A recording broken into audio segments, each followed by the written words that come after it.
Selamat siang semuanya. Semoga berbahagia. Pada kesempatan ini kita akan berbicara mengenai filsafat Islam.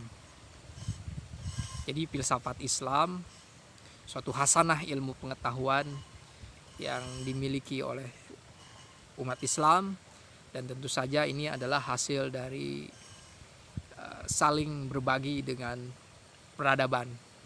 Dan setiap bangsa akan maju apabila dia mau belajar kepada bangsa yang lain. Dan ini dibuktikan oleh kaum muslim saat itu.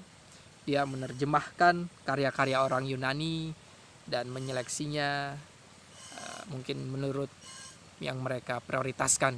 Maka filsafat salah satu yang mereka kembangkan. Di dalam filsafat Islam atau hikmah, orang Islam menyebutnya dengan hikmah, wisdom,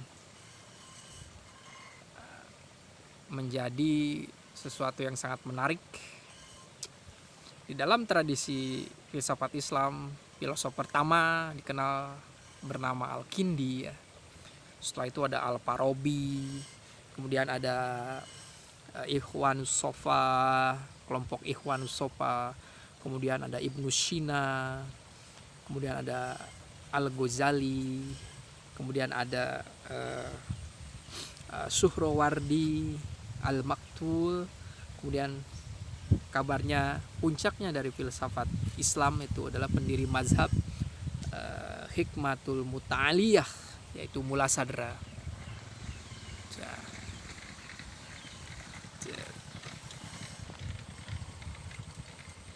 Nah, jadi di dalam filsafat Islam itu ada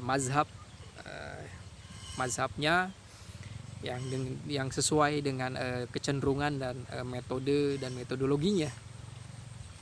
Misalnya adalah mazhab yang merujuk kepada Aristoteles yang berpikir rasionalis, realis, dikenal dengan mazhab peripatetik atau Masaiyah. Tokoh yang terbesar dari mazhab peripatetik atau Masaiyah ini adalah Ibnu Sina dengan karya yaitu Asy-Syifa, kemudian ada Isyarat wa Tanbihat, karya terakhirnya, dan tentu saja Ibnu Sina ini dianggap Syekh Ar-Raish. Dia itu adalah pemimpinnya para filsuf ya, karena tema-tema yang dia kembangkan kemudian dipelajari lagi, dikritik atau didukung oleh filsuf sesudahnya. Para filsuf yang menjadi pelanjutnya misalnya adalah Nasiruddin At-Tusi yang membelanya ya. Kemudian pengkritiknya adalah yang terbahaya adalah Al-Ghazali dan Fakhruddin Ar-Razi ya.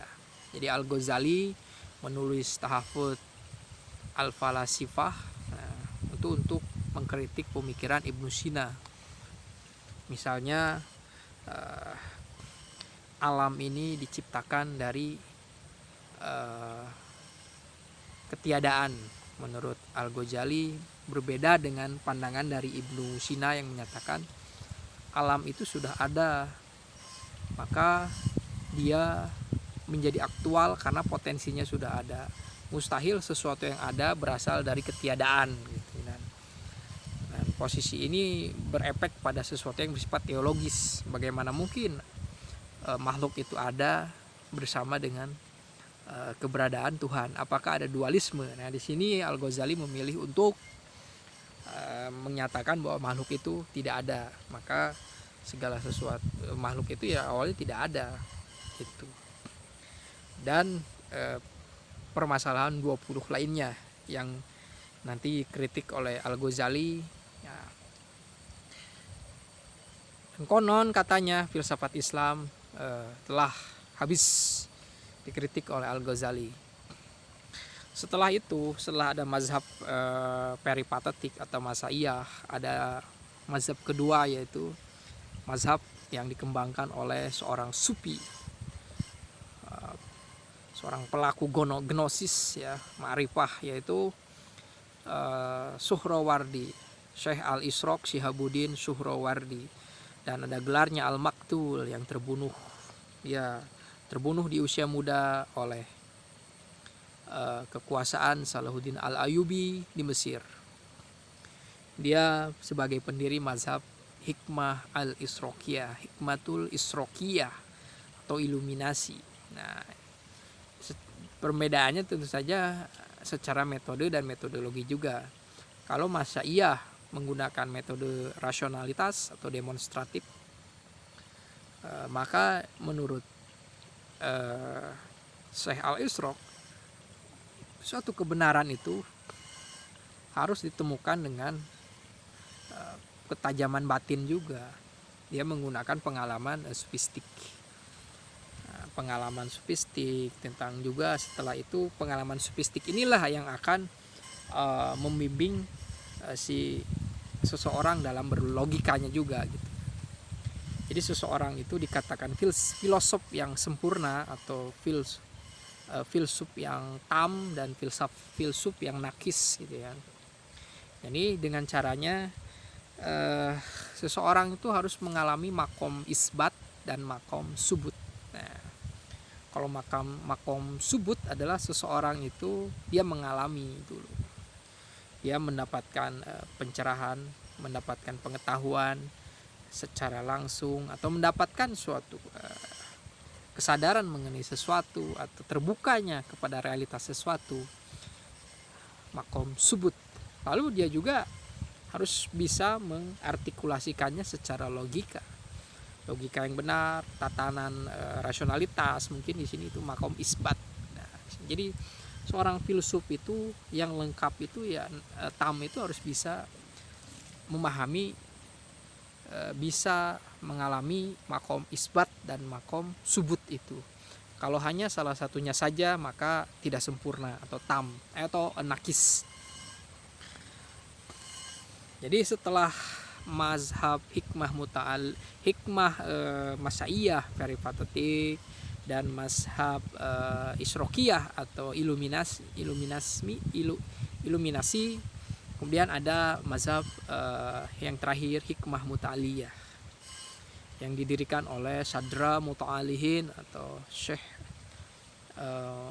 Sadraruddin As-Siraji, Syekh Hikmah Muta'aliyah, Sadra Muta'alihin ya, seorang teosofi transenden ya. Sadra menggabungkan secara metodologi kemampuan untuk mengartikulasikan secara rasional demonstratif, juga bisa memahami tentang pengalaman mistik, gnosis, dan menggali dari ajaran teks suci. Jadi komparatif gitu ya.